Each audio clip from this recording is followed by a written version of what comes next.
bulan Juli atau Agustus 2009, kurang lebih 2 minggu sebelum Bibit dan Chandra akan ditangkap. Bulan Juli Agustus 2009, 2 minggu sebelum saya ditangkap. Kapan saya ditangkap? Kapan saya ditahan? Oktober. 2 minggu sebelum saya ditahan, Oktober 14 tanggal 9, 15 Oktober, kata dia Juli atau Agustus. Kevalitan tanggalnya dilakukan. Saya tidak mau membahas kok, karena di sini lebih jauh. Nah, kemudian tuduhan menerima uang, atau kita bicara dulu mengenai proyek ini dudukannya. Bos, IKTP dan apa sih? Baju Hansip. Baju Hansip ya? Baju Angsip. Tepatnya gitu ya, Angsip. Saya tahu sekali itu. Pak Iswan, selaku Direktur Pendidikan dan PHK Deputi Penindakan, silakan Pak. Assalamualaikum warahmatullahi wabarakatuh. Singkat saja, terkait dengan yang katanya kasus baju Hansip, hingga saat ini tidak ada surat perintah penyelidikan mengenai kasus itu di Direktorat Penyelidikan KPK. Itu yang bisa saya tambahkan. IKTP belum ada, sama seperti kasus ini belum ada di Direktorat Penyelidikan kasus itu. Dana bos tidak ada yang saat ini.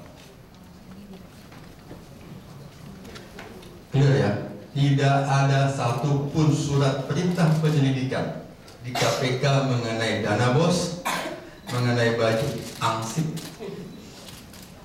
dan mengenai IKTP. Di 2011 ada pengaduan masyarakat. Di 2011, sayang pada saat ini Direktur Pengaduan Masyarakat sedang melakukan konseling, bukan di Jakarta, jadi tidak bisa dihadirkan. Cuma kalian boleh tanya, Direktur Pengaduan Masyarakat KPK Eko Marjono, bahwa di 2011 inilah baru ada pengaduan masyarakat tentang IKTP. 2011. Kita kembali ke timeline.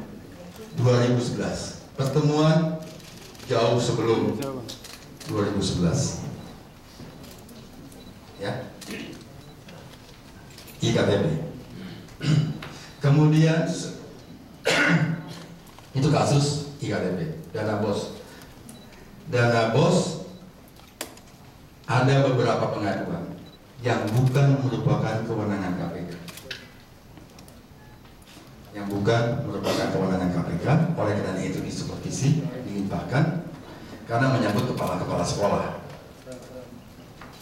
Dan kemudian Deputi Pencegahan mengambil peran untuk membuat sistem pengaduan SMS tentang penggunaan dana bos. Itu di bawah Kedeputian Pencegahan. Ya, clear ya, jelas mengenai kasus-kasus. Jadi mustahil ada deal dengan saya mengenai baju Angsip, dana bos maupun IKTP. Kemudian saya bicara fakta.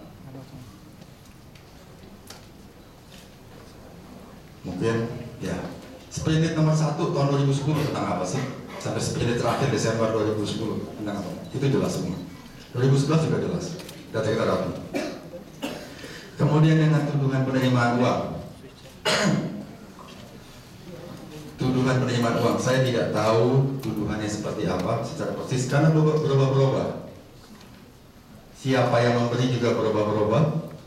Kapan pemberiannya juga berubah-berubah. Disebutlah beberapa inisial-inisial yang saya juga tidak tahu. Tetapi saya sudah sampaikan kepada komite etik. Dan komite etik juga sudah memanggil saksi-saksi. Saya juga sudah sampaikan kepada komite etik rekening-rekening tabungan saya, rekening bank saya, Dituduh saya punya rekening di Singapura. Dituduh saya memiliki rekening di Singapura. Saya katakan tuduhan itu fitnah, tidak benar. Saya hanya punya rekening di Indonesia, di bank di Indonesia. Saya tidak tahu siapa yang mengeluarkan bahwa saya punya rekening di Singapura. Dituduh juga saya punya rumah di Pos Dr. Aminoto. Saya sampaikan kepada komite etik, rumah saya ada di sini. Silakan buka LHKPN saya.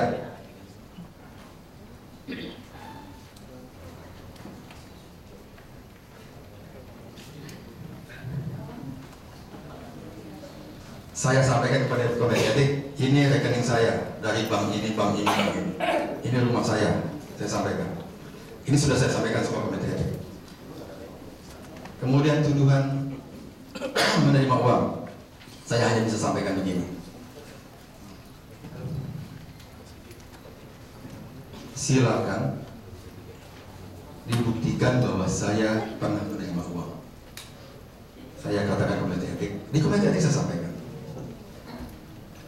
Selama di KPK saya hanya makan gaji dari KPK saja.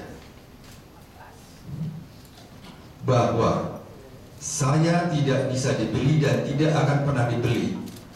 Saya tidak bisa dibeli dan tidak akan pernah bisa dibeli dengan uang untuk memperdagangkan kasus. Kalau saya ada yang menuduh, silahkan kalian buktikan. Gak akan pernah ada yang bisa beli saya.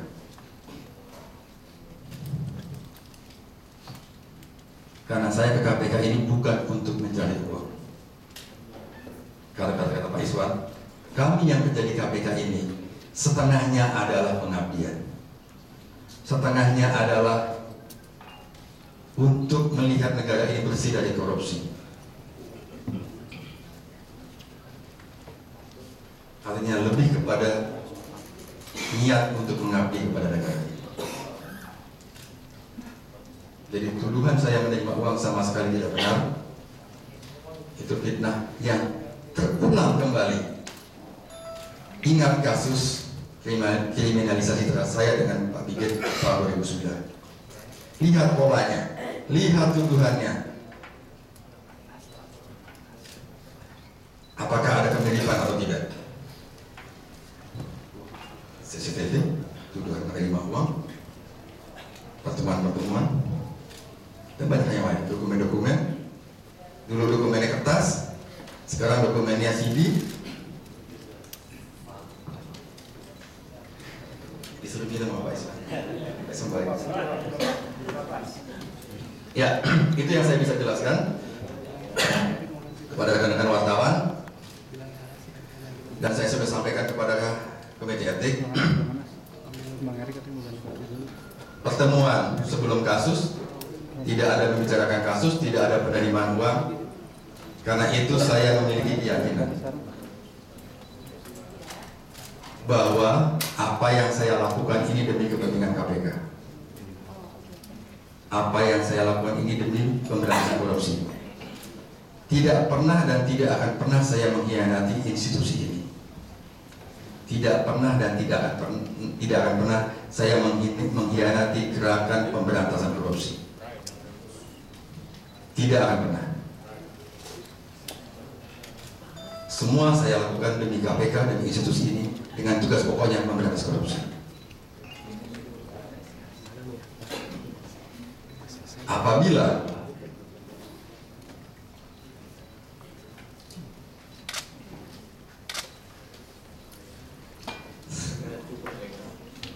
saya akan dulu baca bentar. Ya, apabila hal ini dianggap oleh rekan-rekan wartawan, oleh masyarakat salah, saya tidak tahu bagaimana harus menjawab. Karena yang saya lakukan sesuai dengan tugas pokok saya sebagai pimpinan KPK yang dilakukan oleh Pak Iswan, yang dilakukan oleh penyidik kami sesuai dengan tugas pokok. Ini saya sampaikan supaya masyarakat bisa jelas, supaya wartawan juga bisa jelas siapa yang pro pemberantasan korupsi dan siapa yang anti pemberantasan korupsi. Kita mesti bisa memisahkan antara kita dengan mereka. perjuangan ini belum selesai. Terima kasih. Assalamualaikum warahmatullahi wabarakatuh.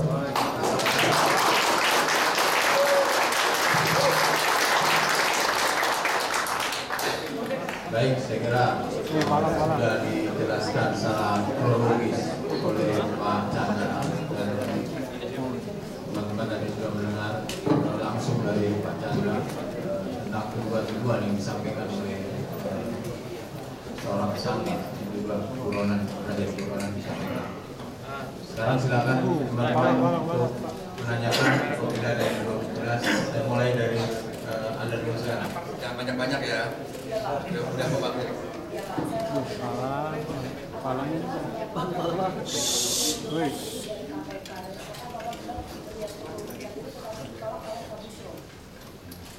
Saya kira satu lagi mungkin biar bagian ini. Silakan. Soal pertemuan kontak yang terjadi di rumah Nazaruddin itu apa yang sampai duluan itu Bapak atau Pak Denny, Pak? Satu lagi. Pak, mengenai pertemuan tadi, apakah Bapak kan menceritakannya tidak didampingi oleh staf pegawai di KPK? Apakah setelah pertemuan dengan kode etik yang disampaikan Pak Abdullah, itu Bapak melaporkan kepada pimpinan lain? Ya, silakan dijawab. Oke, ini jawab yang mana dulu ya? Yang aman aja. Nggak ada yang susah, nggak ada yang nggak aman. Semua aman-aman aja. Ini mengenai pertemuan lapor, Mas, mengenai. Oke. Jadi begini, pertemuan di rumahnya yang keempat ya. Saya kirim BBM ke Nazaruddin. BKA apakah sudah datang? Ada BBM di saya. Yang tadi saya bilang belum di chat. Sedang ODW banget. Sudah dekat. Ya. Jadi sebelum pertemuan itu karena Benny Harman belum datang. Karena Benny Harman belum datang, saya berkunjung ke salah satu toko kamera di Pejaten. Ya mungkin rekan-rekan sudah tahu ya bahwa saya punya ketertarikan tersendiri dengan itu, gitu ya. Ya. Jadi saya berkunjung ke salah satu toko kamera karena masih belum terlampau malam, ya. Dan kemudian saya melihat-lihat lensa. Kebetulan toko kamera itu menjual lensa baru dan lensa second ya. Nah, kemudian beberapa lama di sana, kemudian baru saya meluncur ke rumahnya Nazaruddin. Yang datang duluan betul saya. Tetapi kalau dibilang bahwa saya sudah lama karena kopinya sudah habis, ini saya mohon maaf. Ini tidak perlu ditiru. Kebiasaan saya minum kopi yang terlampau banyak dan kebiasaan saya merokok yang juga terlampau banyak. Jadi kecepatan meminum kopi pun itu mungkin agak berbeda. Saya datang duluan. Tidak berapa lama saat kemudian datanglah Benny Harman. Siapa yang pulang duluan? Yang pulang duluan saya. Saya dengar kalau saya tidak salah ya. Kalau saya tidak salah, Benny Harman bilang begitu. Saya pulang duluan, Benny masih di rumah. Saya pulang duluan. Benny entah pulangnya kapan saya tidak tahu. Jelas ya?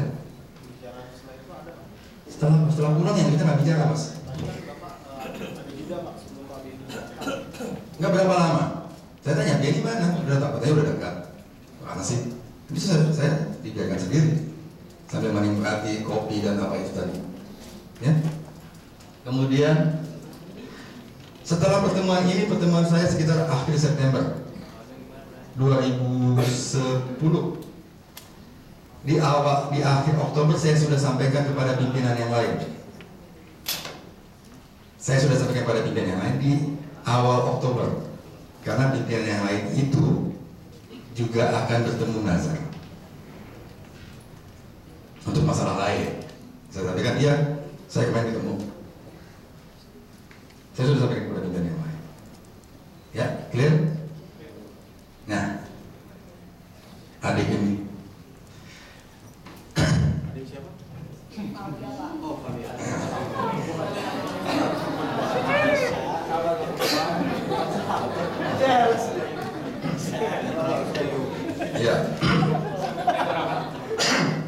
Tentunya saya punya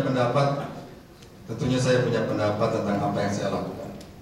Saya katakan tadi, saya merasa bahwa yang saya lakukan untuk kepentingan KPK, untuk kepentingan pemberantasan korupsi, dan saya merasa tidak ada yang salah mengenai itu. Saya sudah sampaikan tadi, saya sudah sampaikan dengan pimpinan yang lain, ya. Kemudian pertemuan itu juga dalam suasana yang lebaran dan tidak bicara kasus, gitu ya. Kemudian pertemuan itu adalah pertemuan yang terakhir setelah yang bersangkutan teridentifikasi Desember 14, 2010 tersangkut namanya, walaupun pelakunya bukan dia, ya. Pada saat itu Dimas Ginting, tetapi ada keterkaitannya. Setelah itu saya tidak pernah berhubungan lagi dengan Nazarudin, ya.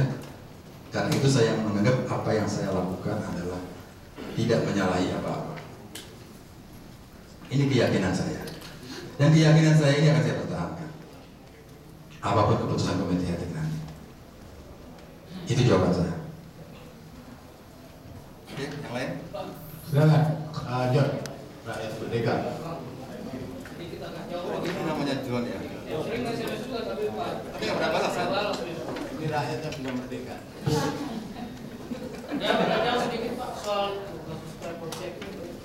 Waktu itu Pak Arga bilang Pak Chandra mengaku bahwa pengusaha sebelum proses di DPR. Kemungkinan pertemuan komunikasi itu sering terjadi Pak. Pak Chandra menyikapi tudingan seperti itu bagaimana? Kalau benar waktu itu ada pertemuan, terus selanjutnya kan bergulir. Apa ini? Pertemuan seperti itu terjadi dalam hari-hari berikutnya berulang. Iya, saya sudah jelaskan tadi. Silakan tanya orang-orang yang hadir dalam pertemuan itu, Mas John. Siapa yang hadir? Yang hadir pertemuan pertama itu saya mau ketemu. Saya dengan Saan yang mengajak ketemu karena sudah lama tidak bertemu. Kemudian apakah Saan pengusaha, saya juga tidak tahu. Dia mengusahakan apa, saya juga tidak tahu. Yang jelas saya kenal Saan sebagai mantan aktivis. Ada Anas di sana, ada Nazar. Orang-orang yang hadir dalam pertemuan itu jelas. Dan komite etik telah menyampaikan, telah memeriksa orang-orang yang dituduh hadir pada pertemuan itu, yang dituduh kenal dengan saya. Dan hasilnya bagaimana dengan komite etik? Tunggu komite etik menyampaikan hasilnya. Itu jawaban saya, Mas John. Ya, lanjut. Silakan. Terkait misal pengusaha itu, kalau Mas Edi juga menyatakan bahwa saat pertemuan keempat itu ada 2 orang pengusaha, yaitu sama Narogong. Nah, kalau dari pernyataan Pak Chandra tadi kan hanya oleh Benny Karman, yang benar yang mana bisa koordinasi terkait itu? Kalau Anda tanya saya jawab yang hadir hanya saya dengan Benny Karman. Yang undang Nazar dan Nazar hadir di situ. Komite etik mungkin telah memeriksa orang-orang yang Anda sebut itu. Silakan Anda tanya komite etik. Kita tunggu keputusannya. Ya, lanjut. Mungkin jawabannya kita 3-3 lagi ya. Karena waktu sudah 17.23. Waktu Indonesia bagian Barat. Pak Roy. Cukup? Satu lagi.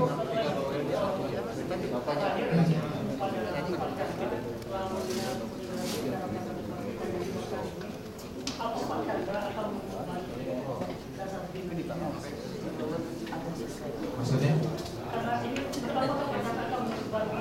Oh.